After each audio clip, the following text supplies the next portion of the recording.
अस्सलामुअलैकुम crime update में लियाकत तुसी वेख रहे हो मेरा यूट्यूब चैनल। फैसलाबाद मंसूराबाद का इलाका है, उत्थे एक बड़ा अफसोसनाक वाक़या होया है कि कैमिकल फैक्ट्री है उस दे विच ना एक जोरदार धमाका होया है, बॉयलर फटिया है और उन्हें हर तरफ तबाही मचा दी है। मुकम्मल तफसील नाल तुहाडे नाल डिस्कस करांगे। साडे चैनल सब्सक्राइब करो, बेल आइकन बटन प्रेस करो और वीडियो नूं शेयर करो।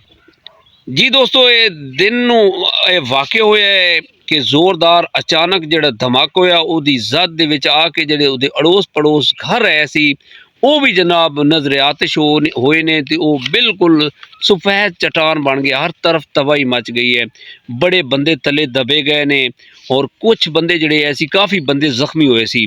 और यकीन करो कि हुण जिहड़ी मैं तुहाडे नाल डिस्कस करनी है कि 10-12 बंदे तो एट ए टाइम जिहड़े ने उन्हां दे पता चल गया सी कि इन्हां दी हलाकत हो गई है और कई बंदे जख्मी ऐसी बड़े मुलाजिम ऐसी गरीब तबके दे नाल है उन्हां दा ताल्लुक ऐसी और इहदे जिहड़े आस पास घर ऐसी ना उन्होंने बड़ा नुकसान पहुंचा है। यकीन करो वो भी बिल्कुल रेजा रेजा हो गए ने।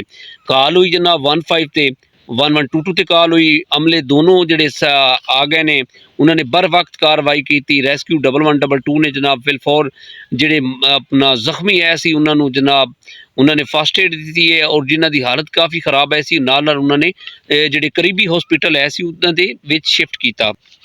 RPO फैसलाबाद DPO फैसलाबाद मौके ते जनाब वो पहुंचे ने और रेस्क्यू 1122 के जिहड़े डायरैक्टर हैं फैसलाबाद के DO साहब वो भी पहुंच गए ने जनाब और उन्होंने कार्रवाइयां तेज़ कीतियां ने।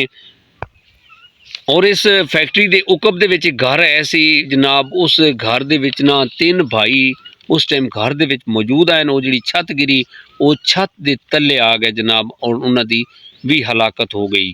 उन्हां दी वालदा जिहड़ी है सी वो शदीद जख्मी हुई और ये जिहड़े भाई है सी उन्हां दी जिहड़ी शनाख्त है ना वो कुछ इस तरह सी 18 साल की उम्र का एक बिलाल है सी और दूसरा भाई जी उसकी उम्र 22 साल है सी, उसका नाम सी उमर और एक लड़का 25 साल जिहड़ा सी उसका नाम उबैद है सी।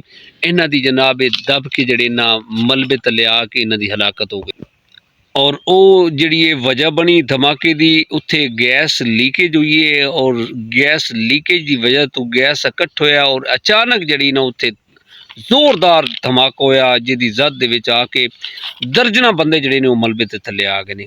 अपनी मदद आप लोग की जिहड़े ऐसी अड़ोस पड़ोस जिहड़े हमसाया ऐसी उस महल्ले दे विच रह रहे सी वो जनाब सारे बंदे आए ने, उन्होंने रेस्क्यू 1122 की मदद की है और जिहड़े जख्मी बंदे है सी उन्होंने निकाले। सर्च जारी है, बड़ा वड्डा ऑपरेशन है सी जिहड़ा जनाब रेस्क्यू 1122 और पुलिस इन्हां दे नाल रल के जनाब कर रही है और अग भी नाल लगी हुई सी जनाब, कुछ गड्डियां जिहड़ियां ने वो अग बुझा रही हैं और पूरे इलाके दे विच जनाब जिहड़ी ना एमरजेंसी नाफिज की गई कि खुदा न खास्ता कोई होर सानिया ना होवे और उस इलाके दे विचों बंदियां नूं साइड ते कीता गया। ऑपरेशन दे दौरान फैसलाबाद की तारीख दे विच एक बहुत बड़ा सानिया है। यकीन करो कि दर्जना बंदे जिहड़े ने ना वो इस धमाके की जद दे विच आए ने और बहुत बड़ा नुकसान होया है और वजीर आला साहिबा नूं चाहिए है कि इस तरह की जिहड़ियां शहरों के फैक्ट्रियां ने जिन्हां दे आस पास घर हैं उन्होंने थोड़ा या दूर से किया जाए या जिहड़े